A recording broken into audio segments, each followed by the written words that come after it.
다치기 전에 저는 무조건 1순위가 일, 돈, 성공, 성취, 부자 이런 단어들에만 제가 국한되어서 살아왔었는데요. 다친 이후에야 처음으로 관계가 얼마나 중요한지 알게 되었어요. 만약에 그때 내가 죽어버렸다면 나는 뭘 후회했을까? 돈 못 번 걸 더 후회했을까? 그게 아니라 가족과의 관계, 더 진하게 맺지 못했던 시간들, 친구들과의 관계, 나에게 도움을 받고 싶어 했었던 사람들의 관계를 맺지 않았던 게 너무나 후회됐겠다 이 생각이 들어서요. 승무원, 은행원에 이어서 월 1,500만 원을 벌던 스타 강사님의 인생이 하루아침에 달라지게 됩니다. 2024년 1월 강연을 하러 이동하던 중 불의의 사고로 머리를 크게 다치게 되는데요. 머리뼈의 일부를 절제하는 대수술을 받게 되어서 인지장애, 언어장애까지 가지게 됩니다. 그런데 놀랍게도 1년 만에 세상에 나와 세상에 좋은 메시지를 전하고 사람들에게 동기부여를 전하고 계신데요. 오늘은 가장 요란한 행복의 저자이자 우작가로 활동하고 계신 우은빈 작가님을 모셨습니다. 안녕하세요. 안녕하세요. 아, 생각보다 더 밝으시네요. 이게 원래 진짜 제 찐 모습인데요. 모습. 방송 촬영하고 이럴 때는 그쵸. 좀 다운되게 해라, 다운되게 이러시는 거예요. 평소 톤 너무 좋아요. 이대로 가보시죠. 아, 그래요? 네. 오늘 좀 어떻게 부담 가지지 않으실까요? 아니, 전 너무 오히려 좋아요. 진짜요? 네. 오, 네, 저도 네. 그 인스타그램에서 착한 척하느라 좀 고생 좀 했거든요. 그쵸? 네. 오늘은 우리의 네. 찐 모습을 네, 보여드리겠습니다. 편하게 하시면 됩니다. 먼저 작년 1월에 불의의 사고를 당하셨다라고 했는데 그 사고가 있었던 날에 대해서 조금 더 자세하게 설명해 주실 수 있을까요? 그날이 2024년 1월 27일이었는데요. 그날도 신나게 강의를 하러 나가는 길이었어요. 하필이면은 1월이 춥고 인도도 좀 미끄럽기도 하고 그쵸. 그렇잖아요. 저는 한쪽에는 제 가방을 들고 한쪽에는 수강생들을 위한 선물을 잔뜩 챙겼었는데요. 길을 가다가 제가 갑자기 보도블럭에서 미끄러지면서 하필이면 머리부터 바닥에 쾅 부딪히고 말았어요. 저도 믿기지가 않는 게 어떻게 손이나 엉덩이가 아니라 머리부터 그랬는지는 정말 믿기지가 않았어요. 저는 그저 길을 가다가 뒤로 자빠지면서 하필이면 보도블럭에 뒤통수를 세게 부딪혔고요. 그래서 그날의 기억을 다 잃어버린 상황이었어요. 그때의 기억도 잃고 그 전에 이제 알고 지냈던 사람들도 다 까먹었다고 들었어요. 근데 네. 아버지만 조금 기억을 했다라는 표현이 있던데 네. 어떻게 이게 아버님만 기억을 할 수 있었죠? 제 말이요. 근데 저는 알 것 같더라고요. 점차 지난 기억을 되돌리고 생각을 다시 하면 할수록 아, 내가 왜 엄마는 보자마자 아줌마 왜 제 옷 입었어요? 그 옷은 알아보더라고요, 제가. 아, 옷은 알아보셨어요? 네. 아, 그게 작가님 옷이었나요? 네. 아, 어머니가 왜 내 옷 입고 있지? 저 아줌마가? 네. 왜냐하면 의사 선생님께서는 언어장애, 인지장애를 겪게 될 거라고 말해서 엄마는 제가 뭐라도 알아보길 바라는 마음으로 제 옷을 입고 온 일부러. 거였어요. 그런데 제가 진짜 옷은 알아봤는데 아줌마 이렇게 말했고요. 중환자실에서도 저는 빨리 탈출을 하고 싶으니까 남편이 너무 보고 싶다 생각을 하는데 남편의 얼굴이 잘 떠올라지지가 않더라고요. 아, 남편이 있다는 거는 인지는 네. 되어 있는데 그냥 얼굴이 안 떠오르는. 네. 그래서 남편을 처음 봤을 때도 오빠 진짜 친오빠라고 제가 생각을 해버렸어요. 그런데 아빠는 보자마자 아빠 나 좀 빨리 풀어줘. 손발이 다 묶여있는 게 너무 답답해서 아빠는 아빠라고 바로 말을 이어갈 수 있었는데요. 어떻게 아빠만 기억했느냐. 제 생각에는 아빠는 정말 저랑 친한 친구였어요. 엄마는 T 곱하기 100이라고 생각을 했고요. 아버님은 F? 네, 아빠는 F 곱하기 100. 그래서 잔소리하고 조언 충고 혼내고 이러는 거는 주로 엄마가 많이 했었는데요. 아빠는 제가 중학생 때부터 연애를 하고 좋아하는 남자애를 만나러 가고 하면은 말리기는커녕 은빈아 어떻게 고백할 건데? 오, 이게 아빠가 가능해요 이게? 제 말이요. 원래 아버님들은 보통 야구방망이 들고 그냥 어떤 놈이야?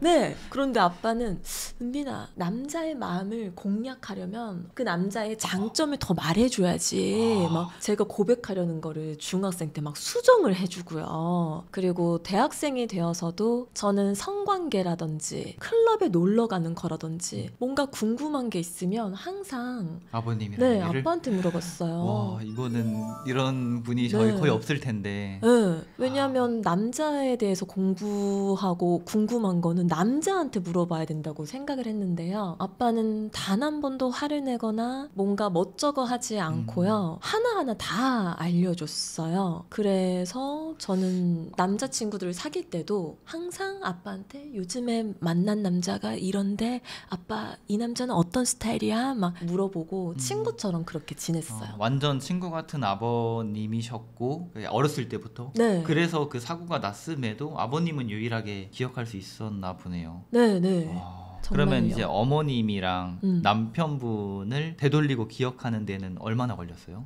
이제 중환자실에서 제가 2주 있고 네. 2주 뒤에 일반 병실로 갔는데요. 네. 엄마나 남편은 항상 자기소개를 꼭 했어요. 나는 너의 엄마고 나는 너의 남편 승목이야 이러면서 점차 하다 보니까 제가 일반 병실로 온 뒤부터는 친오빠가 아니라 남편인 거 맞는 거지 하면서 하나하나 사진, 영상 다 보면서 점차 기억을 더 되돌릴 수 있었어요. 근데 이게 언어장애, 인지장애, 청각장애, 네. 후각장애까지 이렇게 다 얻으셨다고 들었는데 그 의사 선생님도 그렇고 예전처럼 살기 어려울 거다라고 이렇게 네. 얘기를 했다라고 했어요. 그런 상황에도 스스로 야 우은빈 너 유튜브 하고 싶어? 강연하고 싶어? 나중에 돈 벌어서 뭘 하고 싶어? 이런 그냥 자신에 대한 질문들을 네. 끊임없이 던졌다고 네. 하셨는데 그런 거에 대한 답을 병원에서 좀 찾으신 건가요? 네, 먼저 명칭 실어증 환자 판정을 3번을 계속해서 받았어요. 그래서 의사가 언어장애, 인지장애, 후각장애, 실어증 이렇게 얘기를 할 때도요 못 알아들으니까요. 뭐라는 거야? 뭐래? 그게 나야? 그게 나라는 사람이야? 일단 첫 번째 좋은 점은 그래서 단어를 못 알아들으니까 거기에 굴복하지 않을 수가 있었어요. 그 대신에 저는 의사가 하는 말 못 알아듣겠지만 다 떠나서 은빈아 너라는 사람이 그 하나의 단어로 판정되는 사람이야? 아니잖아. 너라는 사람은 어떤 사람이야? 그래서 저는 더 길고도 길게 형용사와 동사로 저라는 사람을 생각을 하고 질문을 던졌어요. 오히려 병원에 있으면서 나에 대해서 좀 더 되돌아보고 나한테 질문을 던지는 시간을 가졌던 거네요. 그러면. 네, 맞아요. 그리고 질문 자체도 계속해서 저에게 그래서 던질 수 있었던 거는요. 단순히 실어증이 뭐야? 검색하고 알아내는 게 아니라 저는 계속해서 미래를 더 생각을 했는데요. 왜 그런 말 있잖아요. 과거는 과거일 뿐이며 미래는 확신할 수 없는 환상일 뿐이다. 그러니까 지금 이 순간 현재에 집중해라. 그 말 너무 싫은 거예요. 환자 맨날 병원에 있고 맨날 아프고 내 주변에도 나보다 더 크게 다치고 힘든 환자들이 많은데요. 현실에 집중해라? 암담하고 절망스러운 거예요. 그래서 은빈 아니야. 너는 지금 현실에 집중하지 마. 현재에 집중하기보다 앞으로 병원에서 나간 이후에 넌 어떻게 살 거야? 계속 질문을 던졌어요. 그래서 저만의 해답, 비법을 찾아갈 수 있었기 때문에 유튜브도 더 적극적으로 할 수 있었고 공개 자체를 솔직하게 머리가 찌그러진 모습을 다 드러낼 수 있었어요.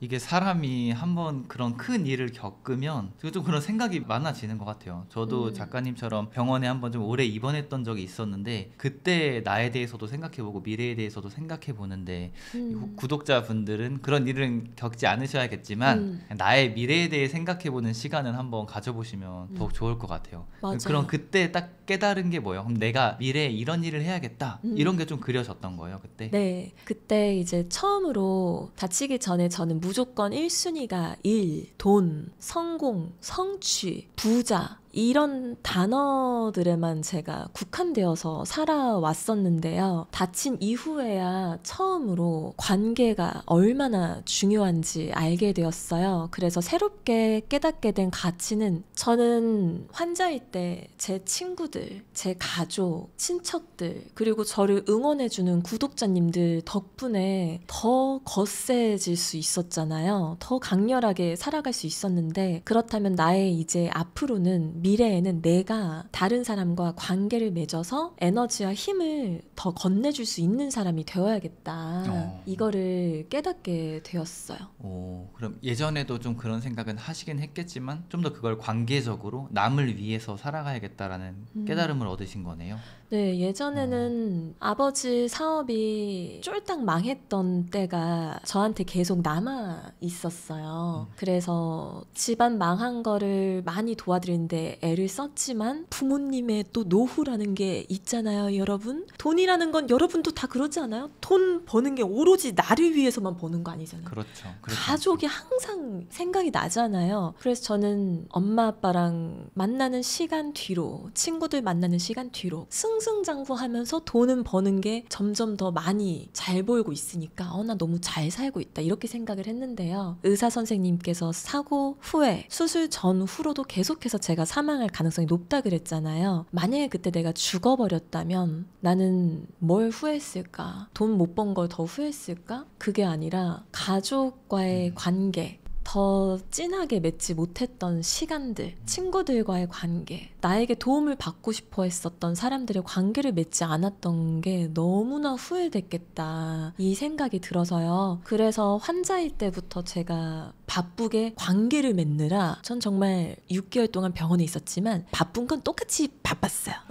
관계적인 확장과 그다음에 못 챙겼던 것들을 네. 또 챙기기 위해서 네.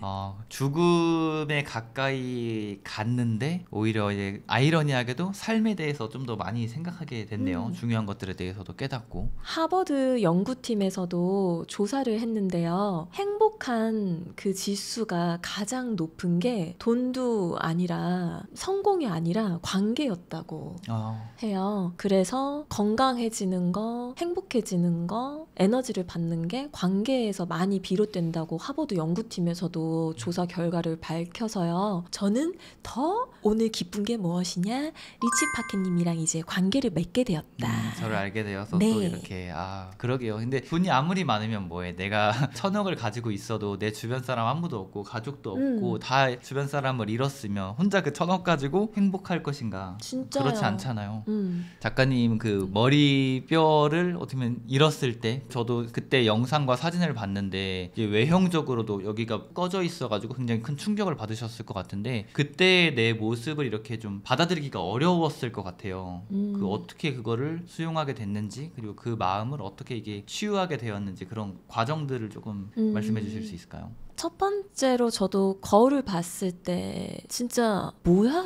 이거 뭐야? 뭐야? 라고 말하면서 거울을 보는데 말하자마자 뇌가 꿈틀꿈틀 되는 게 보이는 거예요. 그래서 침을 꿀떡 삼켰는데요. 역시 이게 또 같이 움직여서 이런 건 본 적이 없는데 뭐야? 나 어떡해? 이 말이 저도 모르게 나오더라고요. 저 같은 사람이 없다고 생각을 했는데 그게 바로 저가 되었다고 생각하니 처음에는 믿기지가 않았어요.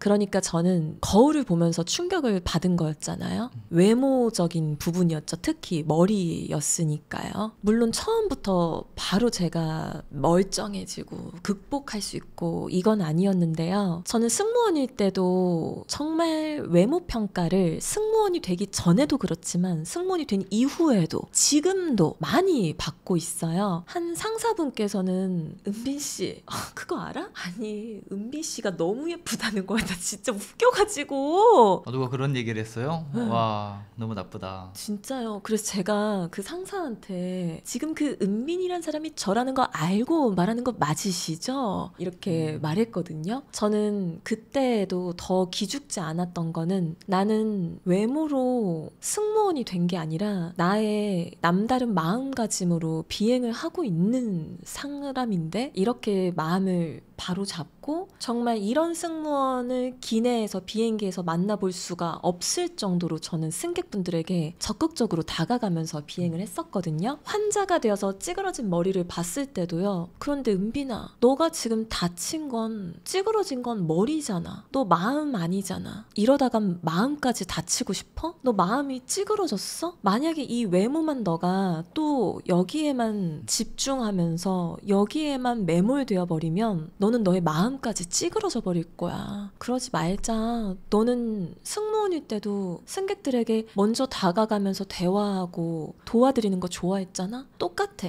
지금 환자이지만 마음만큼은 그렇게 유지하면 돼. 여전히 다른 환자 보호자들에게 다가가자, 들이대자. 뇌손상된 사람들 너만 있는 거 아닐 거야. 공개해. 이렇게 마음을 또 바로잡을 수가 있었어요. 마음은 다치게 하고 싶지 않더라고요. 스스로. 현명하신데요. 작가님은 그 유튜브 98만 채널 위라클의 박위님이랑 좀 친분도 있으시고 박위 형님이라고 부르신다고 들었는데 네. 그 인연이 어떻게 된 건지 그런 얘기도 좀 해주실 수 있을까요? 네. 제 남편이 위라클 박위님의 군대 후임이자 친한 동생이에요. 아, 군대 후임. 네, 그래서 위라크님이 유튜브를 하기 전부터 만났었거든요. 그때 바로 만나자마자 이 사람이 휠체어를 탔을 뿐이지 누구보다도 힘차게 걸어다니고 뛰어다니는 사람인데, 그래서 제가 바로 일단 형님이라고 불러도 되냐고 물어봤어요. 너무 멋있어서. 네, 그리고 제가 좀 애교가 넘쳐 흐르는 스타일이다 보니까 오빠라는 말을 저는 잘 못하겠어요. 네. 그래서 늘 저보다 오빠인 사람들한테 형님이라고 불렀거든요. 위라크님에게도 무조건 일단 롤모델 형님이라고 부르고 싶어서 형님 그때부터 그렇게 불렀는데요. 그때가 그럼 알게 된 지가 한참 전인가요? 알 거는 8년 차. 남편에게 지금도 매일같이 하는 말인데요. 네가 세상에서 태어나 제일 잘한 일은 위라크를 만난 일이야. 이러거든요. 아, 진짜요? 군대 너무 잘 갔다 왔다 말을 해요. 왜냐하면 제가 환자가 됐을 때요. 저는 제가 다치기 전에 승무원, 은행원, 작가, 강사 막 한 번도 다치지도 않고 월 1000, 1500을 찍으면서 환자 다치는 거 관심이 없었어요. 나와는 상관없는 네. 얘기. 전혀 몰랐어요. 그런데 갑자기 눈을 떴는데 환자가 되어서 병원에 있으니까요. 친구들도 연락이 왔지만 일단 보고 싶지가 않았고요. 왜냐면 나와 같은 아픔은 나보다 더 아파본 사람만이 알 것이다. 그러니까 위라크님이 보고 싶더라고요. 위라크님도 바로 병문안을 오고 싶어 하셔서 제가 그래서 일단 무조건 형님 와주세요. 그래서 만나볼 수 있었고요. 제가 방송 출연을 할 때 위라크님 얘기를 꼭 하고 싶었는데요. 방송 촬영할 때는 작가님이나 감독님 분들은 제가 혼자서 다 극복한 것처럼 말하기를 원하셨어요. 아, 그래요. 그래서 위라크님 얘기를 할 수는 없었는데요. 위라크님이 저를 보자마자 했던 첫 마디가 뭘 것 같나요? 괜찮아? 진짜 저도 그럴 거라고 생각했어요. 아마도 건강해질 거야. 괜찮아. 이렇게 얘기할 줄 알았어요. 저는 위라크님도. 근데 위라크님이 딱 저를 보자마자 은빈아 유튜브 지금 당장 다시 시작해.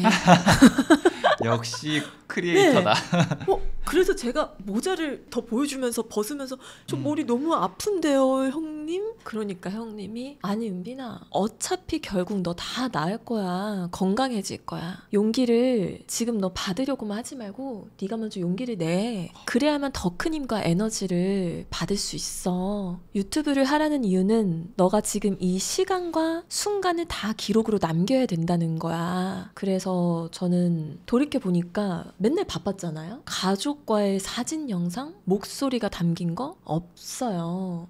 그렇네. 의사가 내 두 번째 수술을 얘기했을 때도 받기 싫을 정도로 의사는 늘 최악의 상황을 말하잖아요. 언어장애가 더 심해질 수 있고 말을 못할 수도 있고, 그런데 두 번째 수술을 하라고 했으니까 저 받기 싫었거든요. 그런데 위라크님의 말대로 지금 조금이나마 내가 깨어있을 때, 정신이 있을 때 단순히 유튜브가 아니라 기록으로 남겨야 가족, 친구들이 늘 나를 또 볼 수 있겠구나. 이런 게 바로 유언이자 유산 아닐까? 그래서 용기 내서 유튜브를 또 다시 시작할 수 있었죠. 박위 형님이 지금 보면은 은인이네요. 맞아요. 막 형님이 그랬어요. 물론 유튜브만이 다가 아니라 기록이라고 했지만 은비야 내가 장담할게. 100만 200만 조회수 보장한다. 그래서 실제로 조회수 잘 나왔잖아요.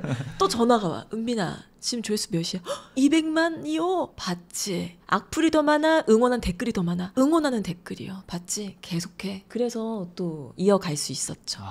그때 이제 사고 영상을 이제 올리시고 나서 이게 엄청나게 바이럴 되면서 이게 작가님 채널뿐만 아니라 막 뉴스에도 나오고 네. 해외 매체까지 막 나오기도 했잖아요. 그런 반응들이 작가님께는 어떻게 다가왔어요? 저는 진짜 그 정도까지 집중을 할 줄 몰랐어요. 기사가 그렇게까지 뜰 줄도 몰랐거든요. 그런데 다행히도 정말 한국 최초로 찌그러진 머리를 공개했다는 그 자체가 저처럼 머리를 다친 사람이 아니어도요, 암 환자, 백혈병 환자, 마음이 다친 사람들에게 큰 위로와 용기가 되었는지 정말 따뜻하고도 다정한 댓글이 많았고요. 연락도 많았고 뉴스 기사도 그 부분을 집중적으로 공략해서 기사를 내셨더라고요. 그래서 다행히 기사를 보는데 내가 역시 감추지 않고 드러내길 잘했구나. 나부터 나를 지우지 않으려고 한 게 이렇게 다른 사람에게도 큰 영향을, 좋은 영감을 줄 수가 있구나 깨닫게 되었어요.